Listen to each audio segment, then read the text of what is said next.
Hello guys, magandang araw sa inyo dyan. Ayan, nakagawa po tayo ng tosino dahil may manok at saka pineapple chunk po tayo. Wow! At para magamit po natin yung pineapple chunk, naisipan ko pong gumawa ng tosinong manok. Kagabi po, nagmarinate po ako ng buong manok. Ayan po, 8 piraso lang po, pero malaki na po yung hiwa niyan. Kasi 900 grams lang po yung manok, yung isang buong manok. Ayan guys, Yummy! natin yung yung manok para yung lasa masarap.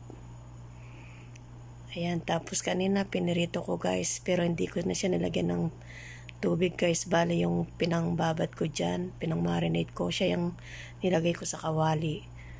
Kasama ng manok sa kawali. Ayan guys, oh, binabali-baligtad ko na, natuyo na siya. Bali hindi ko na rin siya nilagyan ng mantika. Galing na sa yan, mantika na ng manok yan. Natuyo na yung niya, pinambabad, tapos mantika lumabas na. Thank you for watching. Ayan, malapit nang maluto yan guys. And guys, thank you for watching my video guys, and God bless you.